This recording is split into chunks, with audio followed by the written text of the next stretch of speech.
नमस्कार, मैं परवीन अहलावत हूँ। आप सबकी खबर टीवी देख रहे हैं।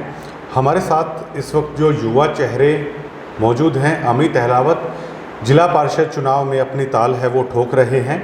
तो हम ये जानने की कोशिश कर रहे हैं, चाहे पंचायती चुनाव हो, चाहे जिला पार्षद के चुनाव हो, इसमें जो चुन के आती हैं वो ऐसी शख्सियतें होती हैं कि जो अपने लेवल पर अगर काम करने का अगर उसमें मादा अगर वो रखते हों तो ग्रामीण अंचल में बहुत सारे काम ऐसे हैं, बहुत सारे बदलाव ऐसे हैं, वो लोग हैं वो ला सकते हैं। और आगे भी चाहे पंचायत चुनाव की बात हो, चाहे जिला पार्षद चुनाव की बात हो, जो चेहरे मादा रखते हैं, जो चेहरे एक सच्ची राजनीति करना चाहते हैं, तो आगे भी राजनीति के लिए काफ़ी बड़े बड़े चेहरे हैं वो यहाँ से निकलते हैं।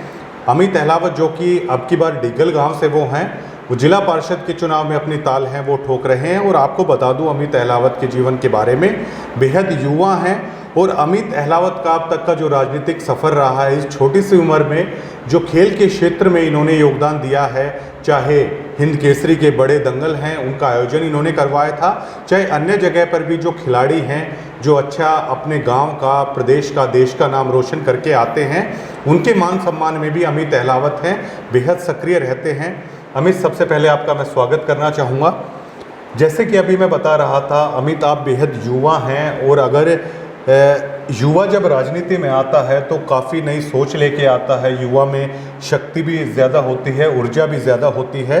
तो सबसे पहले आप ये बताइए कि जिला पार्षद के चुनाव में जो अब की बार आपने ताल ठोकी है, अमित अहलावत एक युवा सोच के साथ क्या सोच आप रखते हैं, उसके बारे में एक बार बताइए। जी, सबसे पहले आपका स्वागत है, आपके दर्शकों का, सबकी खबर टीवी के सभी दर्शकों का स्वागत है। जैसा कि जो आप पूछ रहे हैं युवा होने के नाते, तो मैं आपको बताना चाहूँगा कि युवा होने के नाते, युवा होने का फ़ायदा ये है कि हमारे साथ युवाओं को हम साथ लेकर के चलेंगे, बड़ों का आशीर्वाद लेकर के चलेंगे तो कोई भी काम असंभव नहीं है। वो चाहे हम युवा खिलाड़ियों के लिए जो है सुख सुविधाएं, जो स्टार्टिंग जो बेस खिलाड़ियों को देना चाहिए वो सभी युवाओं के साथ से ही चाहे वो दें, या गाँव का विकास, गांव के विकास कार्यों का काम हो या गांव की साफ सफाई का काम हो, किसी भी काम को लेकर के जब हम सभी अपने युवा साथियों को लेकर निकलेंगे तो कोई भी काम जो है ना असंभव नहीं है। अमित, जैसे कि आप युवा हैं और एक युवा जो मुख्यतः जो शिक्षा स्वास्थ्य की समस्या है उसको मतलब एक उस चीज़ को समझता है कि स्वास्थ्य भी बेहद ज़रूरी है, स्वास्थ्य सेवाएं, शिक्षा है बेहद ज़रूरी है, उसको लेकर अमित अहलावत क्या सोचते हैं? अगर जनता आपको आशीर्वाद देती है, जिला पार्षद बना के यहाँ से भेजती है, तो शिक्षा और स्वास्थ्य को लेकर अमित अहलावत कैसी सोच रखते हैं? देखिए, शिक्षा और स्वास्थ्य ये सबसे अहम कार्य होते हैं। जैसे शिक्षा का जहाँ तक आज हम शिक्षा की बात करें तो आज जो है ना प्राइवेट स्कूलों ने बहुत ही ज़्यादा फीस जो है कर रखी है, जो कि एक आम इंसान, एक middle class, lower middle class family जिसको अफोर्ड नहीं कर पाती है। तो हम युवा साथी मिल करके शिक्षा को भी एक मध्यम परिवार, एक गरीब परिवार भी एक अच्छी शिक्षा ग्रहण करे।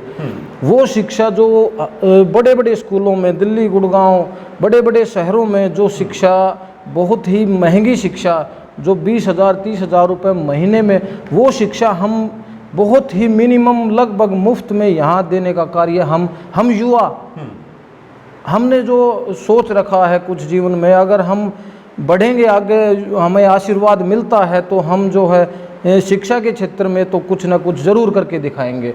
और जहाँ तक स्वास्थ्य का ख्याल है तो जैसे जो हॉस्पिटल हैं, सरकारी हॉस्पिटल भी हैं, तो उनमें भी सरकार जो है हॉस्पिटलों में जाएंगे, वहाँ भी अच्छा स्वास्थ्य। और हमारे जो गांव के जो युवा साथी हैं, अपने डिगल गांव के जो युवा साथी हैं, बहुत अच्छा कारोबार जिन्होंने कर रखा है, तो वो अभी बैठते हैं, बातें करते हैं तो बड़े बड़े वो खुद उन्होंने विचार कर रखा है कि हम गांव में अच्छे हॉस्पिटलों का निर्माण करवाएंगे, अच्छे स्कूलों का निर्माण करवाएंगे, और जो है ना किसी भी गरीब को शिक्षा से, स्वास्थ्य से वंचित नहीं किया जाएगा। अमित, जैसे हमने आपके जीवन को अभी तक देखा है, खेलों में आप बेहद सक्रिय रहते हैं। चाहे डीगल में ही आपने बड़ा जो भारत केसरी दंगल था उसका आपने आयोजन करवाया था, पूरे देश के नामचीन खिलाड़ी उसमें शामिल हुए थे, कि बड़ी अच्छी प्रतियोगिता आपने करवाई, खिलाड़ियों का बेहद आपने सम्मान किया। तो खेलों में आपकी रुचि कैसे आई, और खेलों में आप बेहद बढ़ चढ़ कर हिस्सा लेते हैं, तो उसके पीछे क्या सोच आपकी काम करती है? वो देखो, बचपन से खेलने का शौक है, तो कई तरह के खेल खेले हैं, क्रिकेट खेले हैं, रेसलिंग की है, तो कई खेलों की जो है ना रुचि, जैसे अगर बात कर ली हाँ, बहुत से खेलों की रुचि है। दंगल मैंने करवाया था 2-3 साल पहले, लेकिन उससे भी बड़े बड़े दंगल जो है ना हमारे गांव में पंचायती दंगल होते हैं। जैसे इस बार का दंगल तो ऐसा दंगल था कि ये मान के चलो कि इंटरनेशनल कुश्तियाँ, ओलंपिक में भी इतना मजा नहीं जितना कि इस जो गांव के महिला कुश्ती को भी प्रोत्साहित और महिला कुश्ती को भी, जिसमें जैसे अपने गांव के भाई हैं, बड़े युवा साथी हैं हमारे, बड़े भाई नवीन, जिन्होंने एकेडमी खोल रखी है यहाँ पे, बड़े अच्छे 4 जो हैं कोचिज, 2 महिला कोचिज, 6 कोचिज उस एकेडमी में जो है नवीन भाई ने कर रखे, बहुत अच्छा बेस दे रखा है। आज जो है ना आने वाले ओलंपिक के खिलाड़ी उस एकेडमी में तैयार होंगे, और उसमें दंगल में बहुत अच्छा योगदान हमारे हंसराज प्रधान जी ने और सभी युवा साथियों ने मिलकर के बहुत ही ऐसा भव्य दंगल मेरे ख्याल से तो आज तक हमारी लाइफ में हमने तो कहीं देखा नहीं। ऐसा आयोजन खेल का, बड़ा ही गजब का आयोजन। और कुश्ती के अलावा जैसे जूडो की भी एकेडमियां हैं, और हैंडबॉल के भी अच्छे हैं। और जैसे यहाँ डीगल में नहीं, जैसे हम अगर भंबेवा गांव की बात करें जो मेरे क्षेत्र में आता है, जो जिला परिषद मेरे गांव वार्ड में जो आता है, तो भंबेवा गांव की हॉकी में अच्छी रुचि है। वहाँ हॉकी की जो बेसिक सुविधाएं हैं वो दिलवाने का प्रयास करेंगे। बराना गांव की हैंडबॉल की बहुत ही अच्छी टीम है, बहुत मेहनती हैं। डीगल गांव की टीम है, बहुत ही कोचिज हैं, देवेंद्र बहुत होनहार, बहुत मेहनती हैं कोचिज। तो जैसे जो बच्चे, जो मेहनती बच्चे हैं ना, हम ये सोचते हैं कि बच्चों की को जो बेसिक चीज़ें हैं ना, वो किसी चीज़ से वंचित ना रखा जाए, चाहे कोई भी गेम हो, जो मेन कोई स्पेशली एक गेम नहीं, चाहे किसी भी फील्ड में बिल्कुल जो बेस तैयार होता है, अगर वहीं से, आपके कहने का मतलब जो बेस तैयार होता है, अगर वहीं से अच्छी अगर सुविधाएं हों तो फिर आगे निकलने का चांस है ज़्यादा रहता है। जी बिल्कुल। अमित, इसके अलावा मैं आपसे जानना चाहूँगा, जो आपके वार्ड के जितने भी गांव हैं, आप उसमें लगातार कई सालों से लगातार आप सक्रिय हैं, चाहे खेल के क्षेत्र में आप लगातार जाते रहते हैं, जितने भी वहाँ पे गांव हैं, तो जब वहाँ के लोगों से आप मिलते हैं, ग्राउंड लेवल की, अगर ग्रास रूट की अगर समस्याओं की अगर हम बात कर ली जाएँ, तो अमित अहलावत ने मुख्यतः तौर पर क्या क्या समस्याएँ हैं जो वो देखी आपने? देखो, गाँव की जो समस्या है, साफ सफाई की समस्या है, गाँव की सफाई। दूसरा, गाँव में प्रोत्साहित करेंगे, युवाओं को भी करेंगे, और बड़ों का भी, बड़ों को साथ ले, बड़ों का आशीर्वाद होगा तो गांव को हरे भरे, हर गांव में काफ़ी मात्रा में जो पेड़ लगाने का काम करेंगे। और एक मेन समस्या जो है ना ट्रांसपोर्ट की है, जो जैसे डीगल गांव है, ये मेन हाईवे का गांव है, लेकिन जो आसपास के जो गांव हैं वहाँ ट्रांसपोर्ट की बहुत ही मेजर समस्या है। उसका कुछ ना कुछ समाधान करवाने का प्रयास करेंगे, सरकारी लेवल पे करेंगे या अपने लेवल पे सभी युवा साथियों को साथ लेकर के जो भी प्रयास हो सकेगा ना, अच्छे से अच्छे प्रयास करेंगे। जो जैसे एक बहुत बड़ी समस्या है लड़कियों की, जो पढ़ने जाती हैं लड़कियां, उनके लिए जो महिला बस का जो इंतज़ाम है सरकार से करवाएंगे। अगर सरकार से अगर नहीं हो पाता है तो अपने बेस से करेंगे, युवा साथी मिल करके, जी जो भी हो सकेगा। और एक जो हमारे गांव की जो समस्या है, समस्या क्या है, एक जो अच्छा काम जो होना चाहिए वो एक कॉलेज का है, जिसकी ज़मीन है और उसकी जो है बाउंड्री भी, महिला कॉलेज के लिए बाउंड्री भी हो चुकी है। तो जैसे हमारे गांव के जो प्रधान हैं अलाउद खाप के जय सिंह जी, वो भी बार बार ये बात उठाते हैं। और जैसे अभी पीछे जो हमारे जय भगवान पहलवान जी हैं, उन्होंने अभय चौटाला को भी बुलाया था।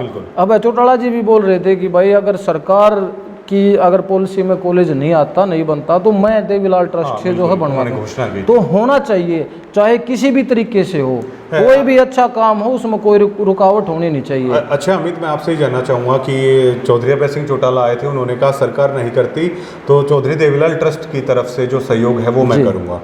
चलिए, अगर इस तरह की पहल होती है सामाजिक सरोकार की, आप जैसे जो समाज सेवी हैं वो उसमें आते हैं, तो क्या आप सहयोग करने के लिए तैयार रहेंगे अगर उसकी नींव है, अगर वो रखी जाती है? जी जी जी, पूरा पूरा सहयोग करेंगे हम, अपनी तरफ से भी सहयोग करेंगे, जो हम अपने तन मन धन हर तरह का सहयोग होगा। और हम ही नहीं, हमारा पूरा गांव और आसपास का क्षेत्र पूरा इस चीज़ में सहयोग करेगा। सब बहुत ज़रूरी काम है जिसको सब चाहते हैं। अच्छा अमित, अब आप जनता के बीच में जा रहे हैं, ना केवल अभी आप पहले से ही जा रहे हैं, तो किस तरह से बुजुर्गों का आपको आशीर्वाद मिल रहा है?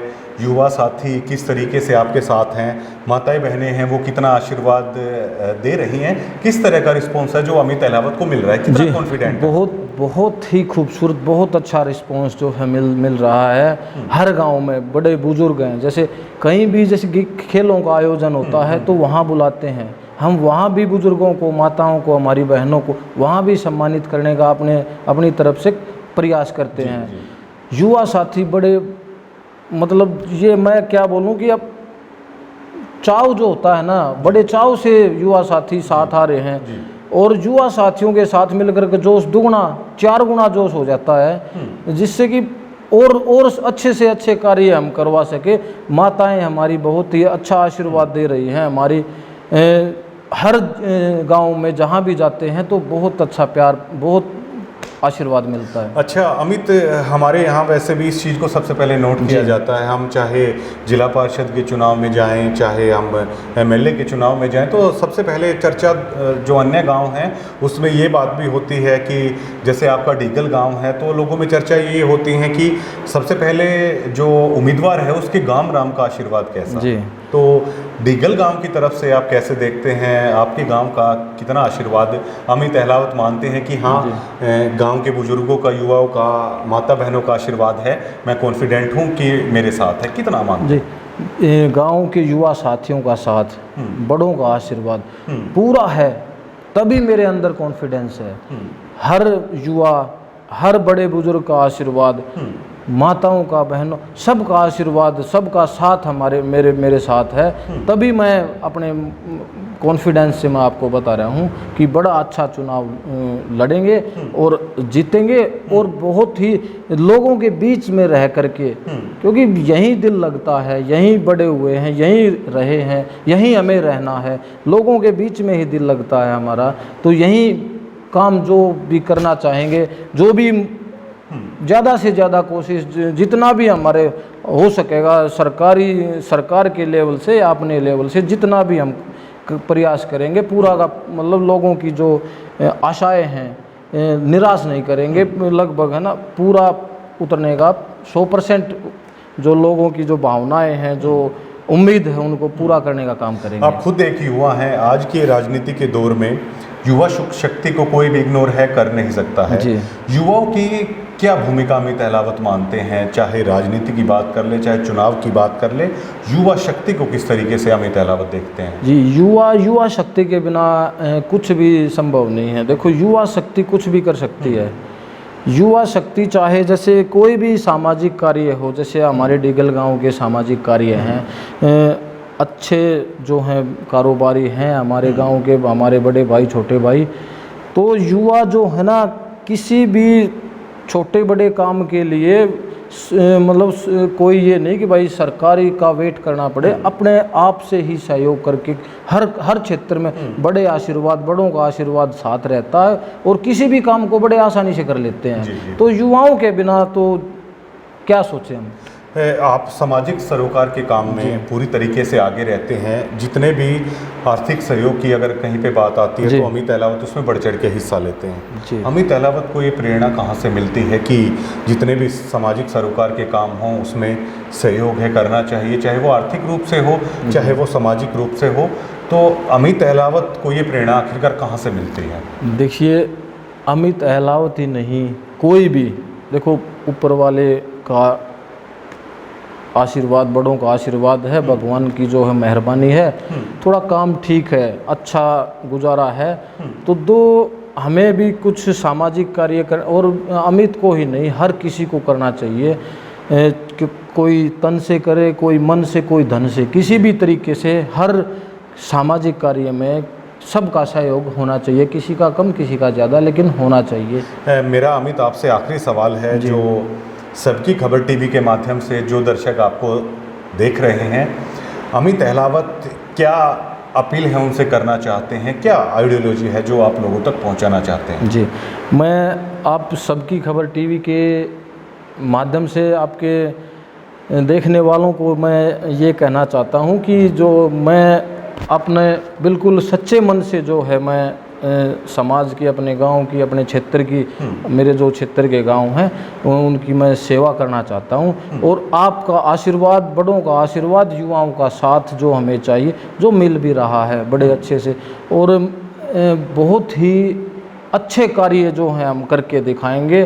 कोई मतलब ये मैं भरोसा दिलाता हूँ कि आप मतलब कोई भी निराश नहीं होगा कि हमने भाई गलत आदमी को चुना या हमने गलत सपोर्ट किया। तो मैं भरोसे को कायम रखने का पूरा प्रयास अपनी तरफ से करूँगा और बड़े सुंदर कार्य करके दिखाएंगे, चाहे सरकार से करवाने हों या अपने लेवल से करवाने हों, चाहे सरकार किसी की भी आए, यहाँ रहे, आगे आए या यही सरकार रिपीट करे, किसी की भी सरकार हो, हमें हमारे क्षेत्र की भलाई जिसमें होगी हम वो कार्य करेंगे। आपको उन उम्मीदों पे खरा उतर के दिखाना। जी। वैसे मेरा आखिरी सवाल ये था, लेकिन एक सवाल मेरे मन में हो रहा है। जी। अभी मैं जो आपका पूरा इंटरव्यू मैं कर रहा हूँ, इस दरमियान मुझे अमित अहलावत बेहद कॉन्फिडेंट दिख रहे हैं, बेहद भरोसे से दिख रहे हैं, हौसले से दिख रहे हैं। आमतौर पर ऐसा होता नहीं, जब चुनाव में आदमी जाते हैं तो थोड़ा सा राजनेता क्या है, थोड़ा सा डरे डरे रहते हैं। इस हौसले की वजह के आखिरकार क्या है? ये देखिए, ये परवीन जी, आप देखिए मुस्कुराए हैं इस सवाल पे मेरे। ये परवीन जी हौसला, जैसे पिछले काफ़ी समय से जो है ना मैं प्रयास कर रहा हूँ, घूम रहा हूँ, मिल रहा हूँ, और जैसे जैसे मैं मिल रहा हूँ लोगों से, तो हर दिन प्रतिदिन मेरा कॉन्फिडेंस बढ़ता जाता है। तो फिर वो जो डर, जो भय, वो कहाँ है? अगर डेली अच्छा रिस्पांस मिलेगा, बढ़िया आशीर्वाद मिलेगा, तो कोई भय नहीं रहता किसी भी आश्वस्त दिख रहे हैं। बिल्कुल बात करने के लिए शुक्रिया जी, थैंक यू। ये अमित अहलावत थे, जिला पार्षद के लिए अपनी ताल इन्होंने ठोक रखी है। और इस पूरे इंटरव्यू में अगर आप एक खास तौर से अगर बात देखेंगे, अमित अहलावत ने कहीं भी मैं की बात नहीं की है कि अगर मैं बन जाऊंगा मैं ये करूंगा या मैं वो करूंगा। अमित अहलावत के अगर इंटरव्यू को अगर आप गौर से देखेंगे तो उसमें एक बात स्पष्टता से, बिल्कुल प्रमुखता से दिखाई देती है। जहां मैं की बजाय हम शब्द का इस्तेमाल है अमित अहलावत कर रहे हैं। अमित अहलावत कह रहे हैं, अगर जनता आशीर्वाद देती है तो हम लोग मिलकर शिक्षा को सुधारेंगे, हम लोग मिलकर स्वास्थ्य को सुधारेंगे, हम लोग मिलकर खिलाड़ियों के लिए जो भी मूलभूत सुविधाएं हैं वो हम लोग करेंगे। और मैं से हम के बीच में वैसे फासला थोड़ा सा होता है, लेकिन ये आदमी की सोच को, आदमी की आइडियोलॉजी को दिखाती है कि मैं के साथ नहीं, हम लोग मिलकर ऐसा करेंगे। तो जो हमारा ये प्रोग्राम चला हुआ है उसमें हमारा ये मकसद है कि जो दावेदार हैं, जो अपने लेवल पर जो एक हमारी खूबसूरती है, चाहे पंचायती राज व्यवस्था हो, चाहे जिला पार्षद जो हम चुनकर भेजते हैं, तो कई सारे चीज़ ऐसी हैं जो सबके सहयोग से है, वो ग्रामीण अंचल में है, वो मुमकिन है, वो की जा सकती हैं। और इस प्रोग्राम के माध्यम से हमारा मेन मकसद ये है कि वो लोग अपने उस प्रतिनिधि की उस आइडियोलॉजी को, कि वो कैसी सोच रखते हैं, अगर उनको आशीर्वाद दिया जाए तो मतलब क्या क्या चीज़ें हैं वो करना चाहते हैं। और ख़ास तौर से एक युवा होने के नाते युवाओं में एक अलग ही बात होती है, क्योंकि युवा बेहद सीरियस होते हैं शिक्षा को लेकर, स्वास्थ्य को लेकर, खेल को लेकर। ये एक नैसर्गिक गुण होता है युवा का, जो वो बदलाव लेने की कोशिश करता है। और अमित अहलावत की सोच है कि शिक्षा को लेकर बदलाव लाया जाए, स्वास्थ्य सेवाओं को बेहतर किया जाए, और खिलाड़ियों को लेकर, क्योंकि आमतौर पर ये जो पूरा क्षेत्र है वो खिलाड़ियों के लिए ही जाना जाता है, तो खिलाड़ियों के लिए बेहतर से बेहतर है वो काम किए जाए। शुक्रिया।